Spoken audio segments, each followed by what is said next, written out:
사마리아 여인 이야기라는 제목으로 함께 말씀을 나눠보도록 하겠습니다. 성도님들께서는 성경에 나타나는 인물들을 볼 때 이 인물들에 대해 얼마나 공감하시며 얼마나 감정을 이입하십니까? 보통은 성경에 나온 인물들에 대해서 잘 감정이입을 하지 않습니다. 이 이유는 두 가지로 생각해 볼 수 있습니다. 하나는 그 인물들이 나보다 너무나 훌륭하고 대단하기 때문에 이입을 못하는 것이고, 또 다른 하나의 이유는 나와 전혀 관련 없는 사람이고 나와는 전혀 상관없는 이야기라고 생각하기에 그렇습니다. 그래서 성경에 나오는 인물들에 우리는 잘 이입을 하지 못합니다. 나와 좀 비슷한 사람이라면, 나와 좀 비슷한 상황에 처해 있는 사람이라면 그래도 좀 해보겠는데, 좀 낫겠는데, 전혀 다른 삶을 살아가는 사람들의 모습 속에서는 우리는 결코 공감하기가 쉽지 않습니다. 오늘 말씀에 등장하는 사마리아 여인이 바로 그러한 경우가 아닐까 싶습니다. 이 여인은 우리가 익히 들어온 인물입니다. 성경의 기록으로 6시쯤 홀로 물을 길러온 여인이고, 성경의 설명대로 남편이 5이나 있었던 여인입니다. 신학적으로 시간대에 대한 논의도 있고, 남편이 5이나 있었다라고 하는 것에 있어 조금 이따 설명을 나누겠지만, 뭐가 되었건 우리는 이 인물에 대해서 공감하거나 우리의 감정을 이입하지 못하고 이 여인의 모습에 우리의 모습을 투영하지 못합니다. 나와는 다른 사람, 나와는 관련 없는 사람이라고 우리 마음속에서 이미 선을 긋기 때문일 것입니다. 그러나 성경에 기록되어 있다라고 한다면 이는 우리와 관계가 없다라고 단정지어 말할 수가 없습니다. 모든 성경은 하나님의 영감으로 기록된 것이며 1.1획도 허투루 쓰여지지 않았고, 장래에 있을 모든 성도들에게 주시는 하나님의 말씀이기 때문에 그렇습니다. 성경에 나오는 인물들은 모두 우리와 성정이 같은 사람들입니다. 나와 그렇게 다른 면이 없습니다. 인간은 세대가 바뀌어도, 세상이 바뀌어도 거기서 거기이기에 생각하는 것도 엇비슷합니다. 때문에 우리는 성경의 말씀 속에 나타나는 인물들에 담긴 대화와 이야기들을 통해 이 안에 담긴 하나님의 뜻과 우리를 향하신 교훈들을 찾아볼 수 있어야 하고, 이를 우리의 신앙 가운데로 연결하여 적용하며 유익을 누릴 수 있어야 합니다. 그것이 성경을 온전히 하나님의 말씀으로 받아들이는 성도의 태도입니다. 우리가 잘 아는 그러한 사마리아 여인의 이야기이지만 다시금 차근차근 살펴보고 생각해 보면서 이 말씀이 전하고 있는 의미에 대해서 다시 함께 나눠보도록 하겠습니다. 예수님과 사마리아 여인의 이 대화 속에는 두 개의 주제가 들어 있습니다. 몇 개의 주제가 있다고요? 두 개의 주제가 있습니다. 하나의 대화지만 이 안에 두 개의 주제가 있기에 두 부분으로 나누어 생각해 볼 수 있습니다. 하나는 물을 좀 달라라고 하는 예수님의 말씀을 기점으로 내가 주는 물은 그 속에서 영생하도록 솟아나는 샘물이 되리라 라는 말씀으로 마치는 부분이 한 부분이 되겠고, 또 다른 하나는 내 남편을 불러오라 라고 하는 이 말씀을 기준으로 내가 그니라 라는 말씀으로 마무리되는 부분입니다. 이를 염두에 두시면서 예수님과 사마리아 여인의 대화를 함께 따라가 보도록 하겠습니다. 예수님께서는 유대를 떠나시어 갈릴리로 가려 하셨습니다. 그런데 좀 더 빠른 길로 가려면 사마리아 땅을 지나가야 했습니다. 길을 가던 중 시장하시고 피곤하셨던 예수님께서는 수가라고 이름하는 이 동네에 들어가셨습니다. 그리고 우물 곁에 앉으셨습니다. 제자들은 먹을 것을 구하러 흩어졌고 예수님만 홀로 남아 계셨습니다. 이때 사마리아 여자 한 사람이 물을 기르러 왔다가 예수님을 만나게 되고, 이 만남을 시작으로 이 대화가 시작되게 됩니다. 예수님께서는 물을 좀 달라라고 그렇게 여인에게 말씀하셨습니다. 그런데 여인의 반응은 어떠했습니까? 9절 말씀을 보면 당신은 유대인으로서 어찌하여 사마리아 여자인 나에게 물을 달라 하나이까? 라고 그렇게 반응을 합니다. 여러분은 이 반응을 어떻게 보십니까? 낯선 남자가 물을 좀 달라라고 이야기하니 완곡하게 아니면 애둘러서 이야기하는 것이겠습니까? 지금 이 여자가 말하는 이 말의 의미는 명백한 거절입니다. 좀 더 나아가 생각해 본다면 조롱과 놀림의 어감이 담겨져 있는 그러한 말이라고도 할 수 있겠습니다. 그 이유는 유대인과 사마리아인의 뿌리 깊은 적대와 반목 때문이었습니다. 이 배경을 우리가 좀 살펴볼 필요가 있습니다. 시작은 남유다와 북이스라엘이 아직 멸망당하기 전까지 거슬러 올라갑니다. 북이스라엘은 아수르, 오늘날 이름으로는 아시리아라고 하는 제국에 의해 멸망을 당합니다. 그런데 아수르의 점령지 정책이 무엇이었냐면 강제 이주였습니다. 아수르는 북이스라엘을 공격하여 지도자들을 포로로 잡아갔을 때 인구의 약 10% 정도를 잡아간 다음 다른 지역에서 공격을 받은 다른 지역의 지도자들을 데려와서 그 땅의 농사꾼으로 시작하게 했습니다. 그들은 장인들과 정치 지도자들, 제사장들과 왕족들을 제거하고 데려가면 그들이 반란하지 않을 것이다, 반란의 가능성이 줄어들 것이다 라고 그렇게 여겼기 때문입니다. 그리고 인구가 다소 줄어들었기에 다른 곳에서 사람들을 데려와 그 땅에 거주하도록 하였습니다. 새로운 곳에서 왔던 이주민들은 지역을 옮겨올 때에 자신들이 믿던 신, 우상들도 함께 가지고 왔습니다. 사마리아 사람들은 다른 민족의 사람들과 결혼하였고 자식을 낳았으며 종교적으로도 혼합이 되기 시작했습니다. 그리고 사마리아 사람들은 더 이상 이 성경, 그 당시는 구약 말씀이겠지요. 이 구약 성경을 온전히 믿지 않게 되었는데 그들은 구약 전체가 하나님의 말씀, 이 하나님의 말씀이 아니다라고 하는 결론을 내리게 되었습니다. 그들은 창세기, 출애굽기, 레위기, 민수기, 신명기 이 모세 오경만을 하나님의 말씀으로 인정했고 다른 말씀들은 하나님의 말씀으로 받아들이질 않았습니다. 왜 그랬냐면 다른 성경의 내용들은 다윗 왕과 예루살렘에 관한 이야기들을 계속하고 있었기 때문입니다. 그것들은 모두 남쪽에 있는 남유다의 유산이었습니다. 북쪽과는 상관이 없습니다. 다윗 왕이니 예루살렘 성이니 예루살렘 성전이니 하는 것들은 모두 남쪽에 있었기에 이 북쪽에 있는 사람들은 남쪽과 선을 그으려고 했던 것입니다. 북이스라엘이 멸망한 지 오래지 않아 남유다도 멸망을 당하고 70년간의 포로 생활을 마치고 이제 유대인들의 귀환이 시작되었을 때 많은 유대인들이 돌아왔고 그렇게 돌아온 유대인들은 성전을 재건하였습니다. 한편 북쪽의 사마리아인들은 여전히 예루살렘이나 다윗 왕과는 아무런 관계가 없고 그들과 관계를 맺고 싶어 하지도 않았습니다. 그래서 그들은 그리심산과 에발산에 그들만의 성전을 지었고 그곳에서 여호와의 이름을 불렀습니다. 그러나 이러한 사마리아인들의 모습에 대해 유대인들은 매우 못마땅하게 생각을 했습니다. 그러다가 기원전 2세기에 유대인들이 힘과 권력을 되찾았을 때 그들은 북쪽 사마리아로 쳐들어가서 그들이 세웠던 성전을 모두 부셔버렸습니다. 이는 예루살렘에 있는 성전만이 남쪽에 있는 이 예루살렘 성전만이 진짜 성전이고 나머지는 가짜다라고 하는 그러한 의미였습니다. 자신들의 성전이 부서진 것을 볼 때 유대인과 사마리아인 사이의 갈등은 더욱 깊어지게 되었습니다. 유대인의 관점에서 보면 사마리아인들은 혼혈이었고 성경을 받아들이지 않는 타락한 이들이었습니다.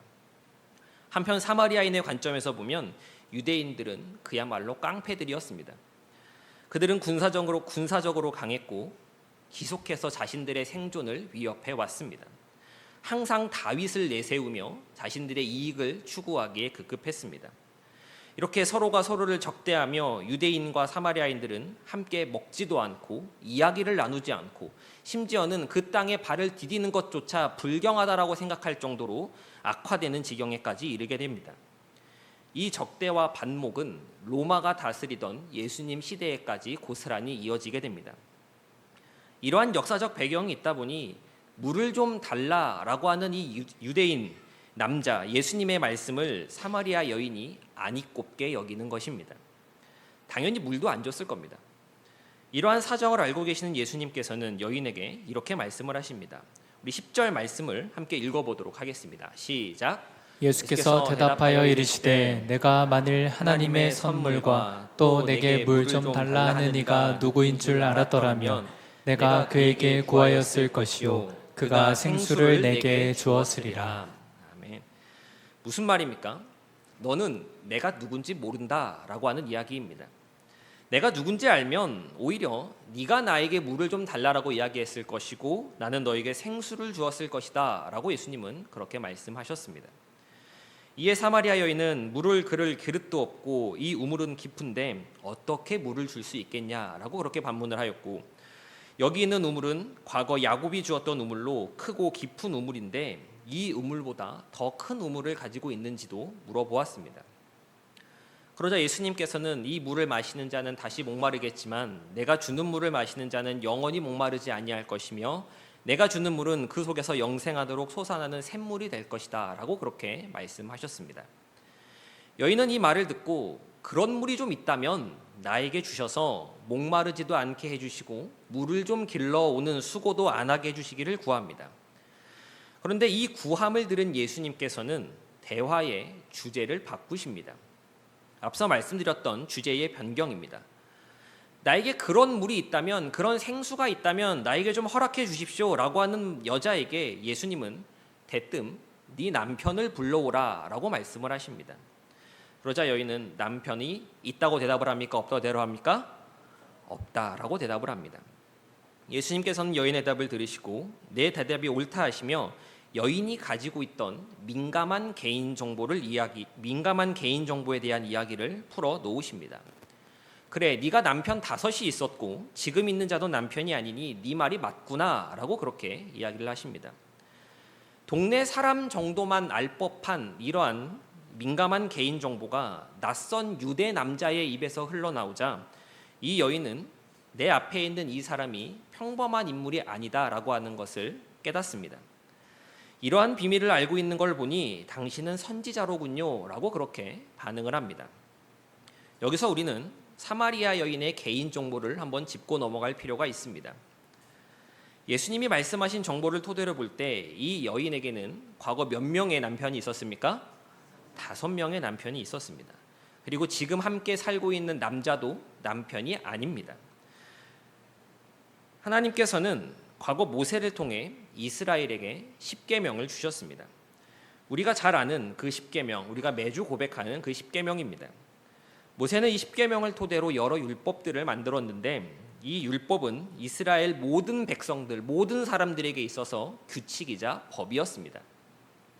거기에는 결혼과 이혼에 대한 법률도 들어 있었는데 원칙적으로 모세의 율법에 따르면 원칙적으로 결혼을 하게 되면 이혼은 불가합니다. 이혼은 못합니다. 그런데 이혼할 수 있는 예외의 사유가 있었습니다. 그건 여자가 다른 남자와 바람을 폈다거나 이방인을 아내로 받아들인 경우에 이혼 증서를 써주는 것이 허락되었습니다. 그런데 당시 여자의 인권은 굉장히 낮았습니다. 전쟁에 나가 싸울 수 있는 남자만 인원으로 계수하고 여자나 아이들은 사람으로 세지도 않았던 그러한 시절입니다. 그러한 인식이 있었기에 이혼 증서는 남자가 여자에게 써주는 것이었습니다. 다시 말해서 여자는 이혼을 요구할 수 없다라는 이야기입니다. 남자만이 이혼을 요구할 수 있었습니다. 그런데 사마리아 여인에게는 남편이 5 있었습니다. 이 말은 이 여인이 5번이나 남자에게 버림을 받았다, 이혼을 당했다라고 하는 것을 이야기합니다. 참 기구한 인생, 안타까운 삶을 살고 있는 여인이었던 것입니다. 지금 같이 살고 있는 남자가 있는데 이 역시 남편은 아니라고 말합니다. 당신은 여자 혼자 독립적인 생활이 불가했기 때문에 가족이나 친족 중 남자가 와서 돌보아 주는 것일 수도 있고 이러한 불쌍한 처지를 보고 접근해서 이용하려는 나쁜 사람일 수도 있습니다. 결론적으로 볼 때 이 여자는 삶이 힘든 사람입니다. 다른 사람이 보기에 그렇게 말하거나 그렇게 여겨서도 안 되겠지만 속된 말로 인생이 망했다라고 할 만큼 고된 삶을 살아가는 사람이 바로 이 여인이었습니다. 예수님께서는 그런 사람과 대화를 하고 계셨던 것입니다. 사마리아 여인은 자신과 대화하는 이 유대인 남자가 범상치 않은 사람인 것을 알고 마치 선지자인 것처럼 보이자 물 이야기, 그러한 물을 내게 좀 주소서라고 하는 이러한 물 이야기를 하다가 다른 질문을 꺼냅니다. 그것은 예배에 대한 질문이었습니다. 왜 이 여인이 갑자기 예배에 대한 질문을 한가라고 하는 것을 생각해 보았을 때 자신의 삶이 너무나 고달프고 힘드니까 하나님을 찾는 것으로 이해할 수 있겠고, 아니면 자신이 하나님과 이 하나님께 드리는 예배에 대한 궁금증을 평소에 가지고 있었는데 선지자와 같은 사람을 만나니 이때다 싶어 말해보는 것으로, 이 궁금증을 풀어보고자 하는 것으로 이해할 수도 있을 것 같습니다. 사마리아 여인의 질문은 본문 20절에 나오는데 제가 한번 읽어드리도록 하겠습니다. 우리 조상들은 이 산에서 예배하였는데 당신들의 말은 예배할 곳이 예루살렘에 있다 하더이다. 이게 무슨 질문이냐면, 우리 조상은 이곳 사마리아 땅에서 예배를 드렸는데 당신들 유대인들의 말에 따르면 예배해야 하는 곳이 사마리아가 아니라 예루살렘에 있다, 다른 곳에 있다라고 하네요. 정말 그런가요? 라고 물어보는 그러한 질문입니다. 앞서 말씀드린 것과 같이 사마리아 사람들은 자신들의 땅에 성전을 지었었고 유대인들에 의해 파괴를 당했었습니다. 그럼에도 여전히 그들은 사마리아 땅에서 제단을 쌓았습니다. 그런데 시간이 흘러 세대가 바뀌어 가자 본인들도 이렇게 예배드리는 것이 맞는가라고 하는 정통성에 의문이 들기 시작한 것입니다. 그래서 사마리아 여인은 이렇게 질문을 한 것입니다. 그러자 예수님께서는 21절부터 23절에 걸쳐 답변을 해주십니다. 이를 요약해 본다면, 여자여 내 말을 믿으라. 사마리아니 예루살렘이니 하는 장소가 중요한 것이 아니다. 하나님께서는 참되게 예배하는 자들, 영과 진리로 예배하는 자들을 찾으신다. 하나님은 영이시니 예배하는 자가 영과 진리로 예배해야 한다라고 하는 그러한 말씀을 전해 주십니다. 이 말을 듣고 사마리아 여인은 메시아 그리스도라고 하는 이가 온다는 것을 내가 아는데 그분이 오시면 모든 것을 알려주실 것입니다 라고 말을 하고, 예수님께서는 네가 말하는 메시아 그리스도가 바로 나다라고 하는 말씀으로 이 사마리아 여인과의 대화가 마무리되게 됩니다. 이 대화 속에서 예수님은 사마리아 여인에게 두 가지를 가르쳐 주셨습니다. 하나는 내가 주는 물을 마시는 자는 목마르지 않게 된다라고 하는 것이었고, 또 다른 하나는 예배하는 자는 영과 진리로 예배해야 한다라고 하는 것이었습니다. 예수님이 가르쳐 주신 이 가르침은 이렇게 표현해 볼 수 있습니다. 첫째는 인간의 상태에 대한 가르침이고, 둘째는 하나님께 예배하는 방법에 대한 가르침이다 라는 말로 바꿔볼 수 있겠습니다. 예수님께서 말씀해 주신 이 두 가르침을 우리가 좀 더 주목하여 보면서 담긴 의미들을 풀어보고 우리의 삶 가운데 적용해 보도록 하겠습니다. 첫째로 인간의 상태에 대한 가르침을 보도록 하겠습니다. 누구의 상태에 대한 가르침입니까? 인간의 상태입니다. 사마리아 여인과 예수님의 대화를 곰곰이 살펴보면 서로가 말하는 주제의 초점이 서로 어긋나고 있다라고 하는 것을 볼 수 있습니다. 예수님은 뭔가 고차원적인 이야기를 하려고 하시는데 사마리아 여인은 그저 목마르지 않고 물 길러 오는 수고가 없게 해주시기만을 바라고 있습니다. 사마리아 여인의 모습을 통해 볼 수 있는 인간의 상태는 바로 결핍입니다. 모든 인간은 결핍에 빠져 있습니다. 이는 인간 마음에 있는 구멍이라고도 할 수 있겠고 영혼의 갈증이라고도 할 수 있겠으며 채워지지 않는 빈 자리라고도 표현할 수 있을 것 같습니다.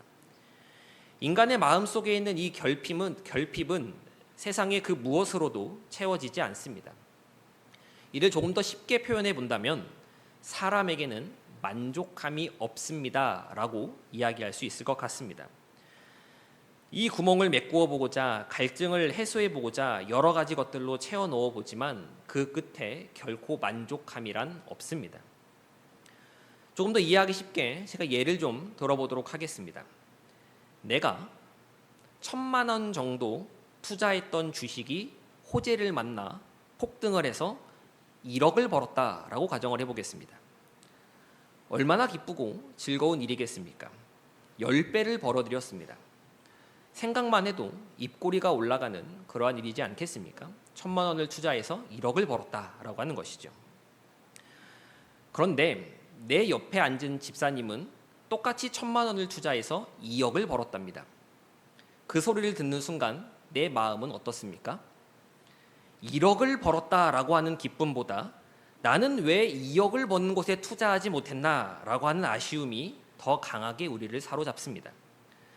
1억으로도 나는 충분히 만족할 것만 같은데 내 마음은 그렇지 않은 것입니다.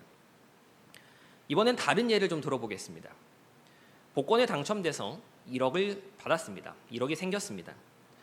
1억은 큰 돈이지요. 그렇게 생각하시죠? 예, 1억은 큰 돈입니다.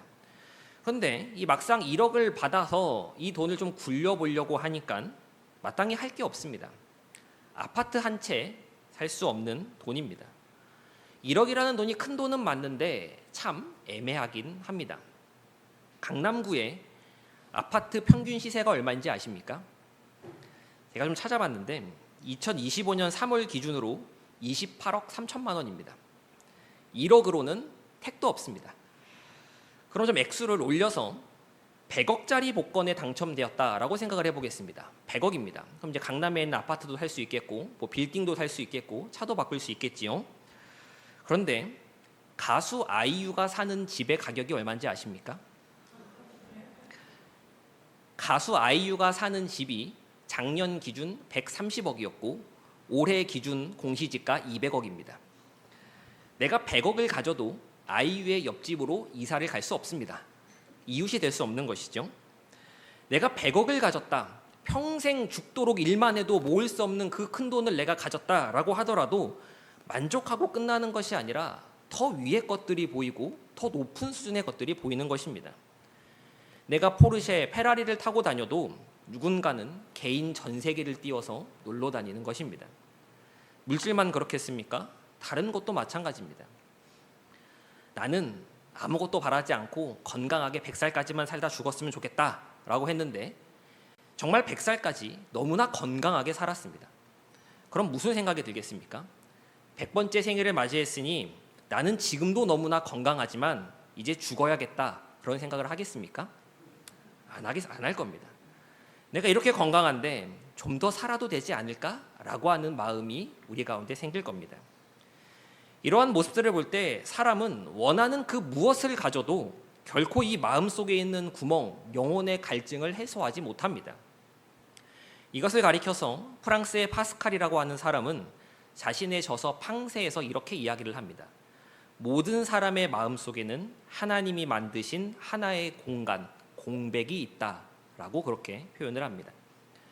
왜 이런 것이 존재하는 것입니까? 왜 이런 구멍이 있고 갈증이 있으며 왜 인간은 결핍의 상태에 빠져 있는 것이겠습니까? 그것은 하나님이 계셔야 하는 공간이기에 그렇습니다. 인간은 삼위 하나님으로부터 창조되었기에 하나님께서 그 안에 계실 때에만, 하나님과 함께 할 때에만 만족함을 얻고 구멍이 메워지며 갈증이 해소될 수 있는 것입니다. 그러나 죄를 짓고 하나님을 떠난 인간에게는 하나님이 빠진 구멍만이 남았습니다. 세상 사람들은 이 공간을 채우기 위해 부단히 애를 쓰지만 아무리 애를 써도 하나님이 계셨던 이 구멍은 세상의 것들로 채워지지 않습니다. 그리고 결국 그 만족하지 못하는 욕심으로 말미암아 스스로를 올가매게 됩니다.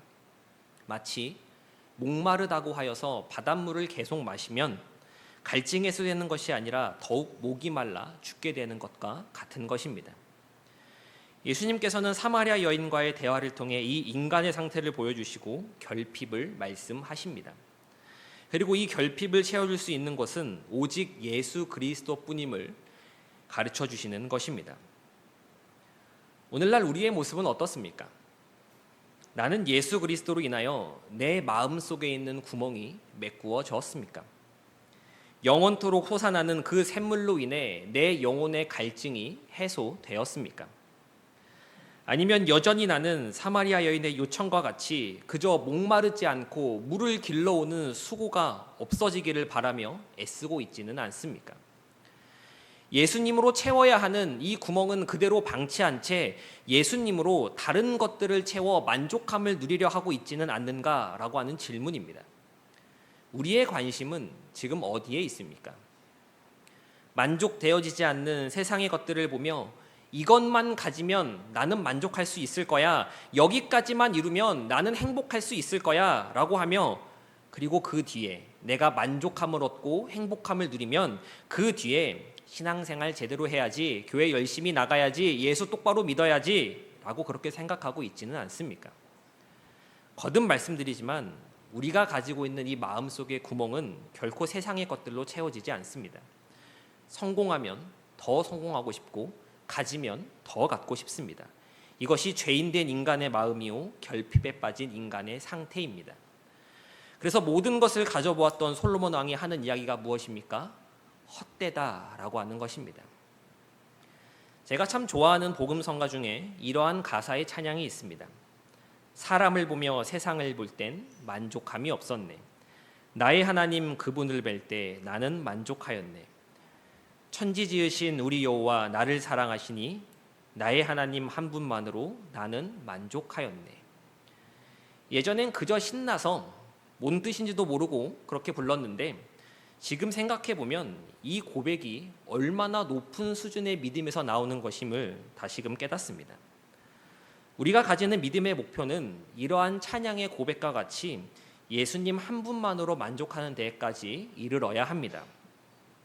우리의 모습이 사마리아 여인과 다르지 않을 때가 참 많이 있습니다. 아니 오히려 더 할 때가 있는 것만 같습니다. 사마리아 여인은 예수님을 몰랐지만 우리는 예수님을 알고 있지 않습니까? 우리는 교회를 다니고 예수님을 믿는다라고 말하면서 하나님 그 자체로 예수 그리스도 한 분만으로 만족하기보다는 하나님을 통해 나의 만족과 나의 이득을 누리려고 할 때가 더 많았던 것 같습니다. 저와 서울제일교회 성도 여러분들의 신앙이 예수 그리스도 한 분만으로 만족해 되기를 소원합니다. 세상의 헛된 것들로 이 결핍을 채우려 아등바등 경쟁하며 싸우며 살아가는 것이 아니라 예수 그리스도 안에서 하나님의 그 품 안에서 참된 자유함을 누리시는 저와 여러분들 되시기를 소망합니다. 둘째로 하나님을 예배하는 방법에 대한 가르침을 보도록 하겠습니다. 누구를 예배하는 방법입니까? 하나님을 예배하는 방법입니다. 어디서 예배해야 하는지를 묻는 이 사마리아 여인에게 예수님께서는 장소가 중요한 것이 아니라 영과 진리로 예배해야 한다라고 하고 말씀해 주셨습니다. 그럼 영과 진리가 무엇입니까? 이 부분을 예전 개역 한글 성경으로 보면 신령과 진정이라고 표현을 합니다.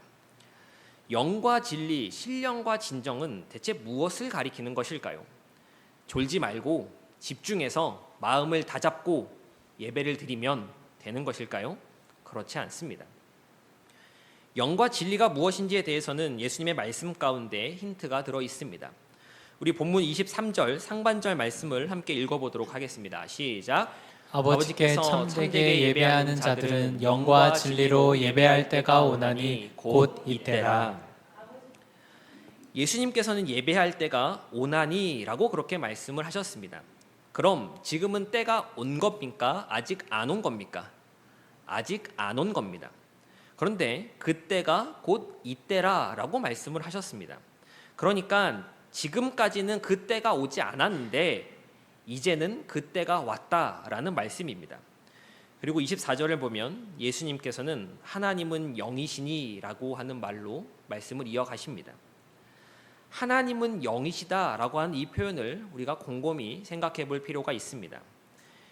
하나님은 영이시다라고 하는 이 말은 하나님은 거룩하시다, 하나님은 죄가 없으시다, 하나님은 완전하시다라고 하는 뜻을 갖습니다. 그런데 사람은 죄로 인해서 거룩하시고 완전하신 하나님 앞에 나아갈 수가 없습니다. 즉 죄를 가진 채로는 하나님을 예배할 수가 없는 것입니다. 하나님께 나아가려면 죄의 문제를 해결하고 가야 합니다. 죄의 싹은 죽음인데 내가 죽을 순 없으니 구약시대 때 이 죄를 소나 양에게 넘기고 제물로 삼아 죽였던 것입니다. 이 넘기는 것, 죄를 넘기는 것을 가리켜 죄의 전가라고 이야기를 합니다. 내 죄를 동물에게 보내고 동물을 죽임으로써 죄의 문제를 해결한 뒤에 하나님께 나아가 예배를 드린 것입니다. 그런데 예수님께서 이 땅에 오셨습니다. 왜 오셨습니까? 우리의 죄를 대속해 주시기 위해 오셨습니다. 죄의 문제를 해결해 주기 위해 인간의 마음속 구멍을 메꿔주기 위해 인간이 가지고 있는 결핍의 상태, 영혼의 갈증을 해소하기 위해 목마르지 않은 생수를 주려 이 땅에 오시는 것입니다. 죄를 대속하기 위해서는 죄의 싹을 치러야 합니다. 그리고 이 죄의 싹을 치르려면 죽어야 합니다. 그렇게 예수님은 이 땅에 죽으러 오셨습니다. 예수님께서 십자가에서 죽으셔야만 우리의 죄 문제가 해결됩니다.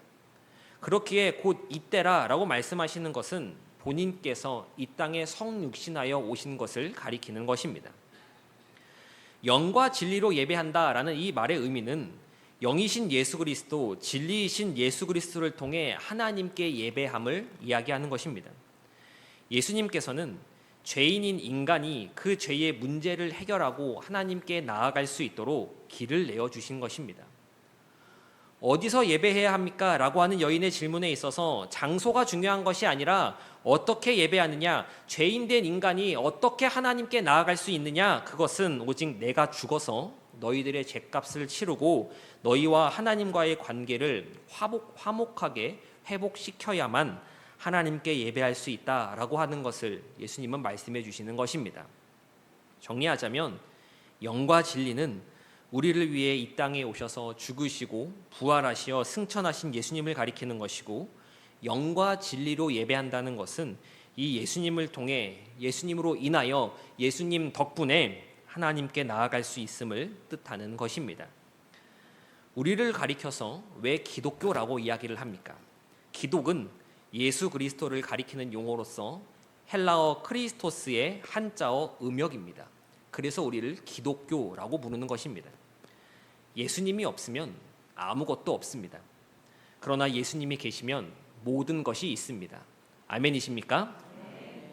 우리가 나는 죽고 예수로 살아야 한다라고 말하는 이유는 그 예수님이 전부이시기 때문입니다. 우리가 예수님의 이름을 찬양하는 것도, 예수님의 이름으로 기도를 하는 것도 모두 마찬가지입니다. 이와 더불어 하나님께 드리는 예배라고 말하면서 그 안에 예수님이 빠져 있다면 그건 그 어떤 이유를 가져다 붙여도 결코 하나님께 드리는 예배가 될 수 없다라는 것을 우리는 잊지 말아야 합니다. 이 땅에 인간의 몸으로 오신 예수님께서는 부활하시어 다시금 하늘로 올라가셨지만 우리 가운데 진리의 영이신 성령 하나님을 보내셔서 우리가 하나님을 예배할 수 있도록 그 길을 열어주셨습니다. 우리 눈앞에 예수님이 보이는 것은 아니지만 우리 안에 계신 성령 하나님의 도우심으로, 예수 그리스도를 믿는 믿음으로 우리는 하나님께 나아가고 하나님을 예배하는 것입니다. 나는 그리스도로 예배하고 있습니까? 이 질문이 우리가 드리는 모든 예배 가운데 첫 번째 질문이 되어야 합니다. 나는 그리스도로 예배하고 있습니까? 이 첫 번째 질문이 무너지게 된다면 나머지 모든 것들 또한 무너지게 됩니다. 예수 그리스도로 예배해야 한다라고 하는 이 사실을 우리 마음 가운데 기억하시면서 우리의 예배 가운데, 우리의 심령 가운데 예수 그리스도로 충만한 저와 서울제일교회 성도님들이 되시기를 소망합니다. 말씀을 맺도록 하겠습니다. 예수님과 사마리아 여인의 대화는 하나의 대화 속에 두 가지 주제가 들어있지만 이 주제들은 한 가지 결론으로 귀결됩니다. 그것은 바로 예수 그리스도입니다. 인간의 결핍은 무엇으로 채울 수 있습니까? 예수 그리스도로 채울 수 있습니다. 우리는 어떻게 하나님께 예배할 수 있습니까? 예수 그리스도로 예배해야 합니다. 질문은 여러 가지이나 답은 하나, 예수 그리스도뿐입니다. 성경의 모든 내용은 궁극적으로 예수 그리스도를 가리킵니다. 그리고 그 예수 그리스도께서는 우리를 사랑하셨고 그 사랑을 우리에게 나타내 보이셨습니다. 우리의 신앙의 연차가 오를수록, 우리가 살아가는 삶의 날들이 길어질수록 나를 사랑하신 예수님, 모든 문제의 해답이 되시는 이 예수님을 더욱 사랑하기를 소원합니다. 오직 예수 그리스도를 우리의 소망으로, 우리의 삶의 이유로 삼으며 그 안에서 참된 평안과 자유를 누리시는 저와 서울제일교회 모든 성도님 되시기를 간절히 소망합니다.